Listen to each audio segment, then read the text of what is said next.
बहुत समय पहले की बात है।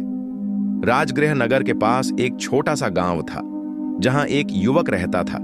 नाम था चिराग। चिराग निर्धन था, उसका शरीर भी कमजोर था और वह आत्मविश्वास से भी बहुत पीछे था। वह स्वयं को दूसरों से कमतर मानता और सोचता कि वह इस जीवन में कुछ भी महान नहीं कर सकता। एक दिन उसे झांत हुआ कि महान तपस्वी और ज्ञानी भगवान गौतम बुद्ध पास के वन में ठहरे हैं। गांव के लोग श्रद्धा से वहां जा रहे थे। चिराग ने सोचा, क्यों ना मैं भी जाकर बुद्ध से मिलूं, शायद मुझे कोई समाधान मिले। डरते डरते वह बुद्ध के पास पहुंचा।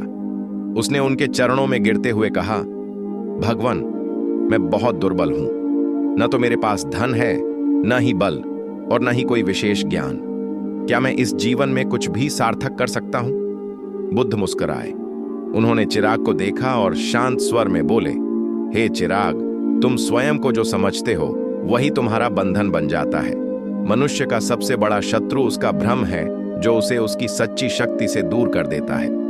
चिराग ने आश्चर्य से पूछा, भगवान, क्या मैं वाकई में शक्तिशाली हूं? बुद्ध बोले, जिस बीज में वटवृक्ष बनने की क्षमता है, वह बीज भले ही छोटा हो, मगर उसकी संभावना अनंत है। वैसे ही प्रत्येक मनुष्य में असीम सामर्थ्य है, परंतु जब वह स्वयं को हीन समझता है तो वह अपनी शक्ति को नष्ट कर देता है। बुद्ध ने एक दृष्टांत सुनाया। एक समय एक सिंह का शावक एक बकरी के झुंड में पल गया। वह दिन भर बकरियों के साथ चरता, उनकी तरह में करता और सोचता कि वह भी एक बकरी है। एक दिन एक वृद्ध सिंह ने उसे देखा और आश्चर्य किया।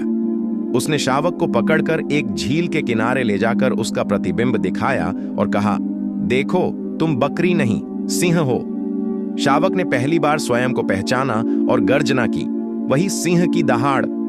हे चिराग, जब तक तुम स्वयं को नहीं पहचानते तब तक तुम दूसरों की तरह बनते रहोगे, लेकिन जिस दिन तुम अपनी असली प्रकृति को जान लोगे, उसी दिन तुम निर्भय, शक्तिशाली और पूर्ण बन जाओगे। चिराग की आंखों में आंसू थे। उसने पूछा, तो भगवान, मुझे क्या करना चाहिए? बुद्ध बोले, तुम्हारा पहला कार्य है अपने भीतर विश्वास जगाना।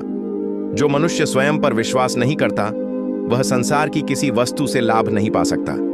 तुम्हारा शरीर दुर्बल हो सकता है, पर मन यदि मजबूत हो तो पर्वत भी झुकते हैं। दूसरा, दया, करुणा और ध्यान को जीवन का हिस्सा बनाओ। जब तुम दूसरों के दुख को समझोगे तो तुम्हारे भीतर से कमजोरी हटेगी और शक्ति जागेगी। सच्ची शक्ति क्रोध और हिंसा से नहीं, संयम और करुणा से आती है। तीसरा, तुम हर दिन कुछ नया सीखो और अपने जीवन को एक उद्देश्य दो। बिना उद्देश्य का जीवन हीनता का कारण है। जो जीवन को सेवा बना लेता है वह कभी छोटा नहीं होता। बुद्ध की वाणी ने चिराग का हृदय झकझोर दिया। अब वह व्यक्ति वही था, पर उसका आत्मविश्वास नया था। उसने प्रण लिया कि वह अब स्वयं को कमजोर नहीं मानेगा और अपने जीवन को दूसरों की सेवा, करुणा और ध्यान में समर्पित करेगा। और उस दिन से चिराग का जीवन बदल गया। भगवान बुद्ध का यह संदेश आज भी हमें प्रेरित करता है। खुद को कभी छोटा मत समझो।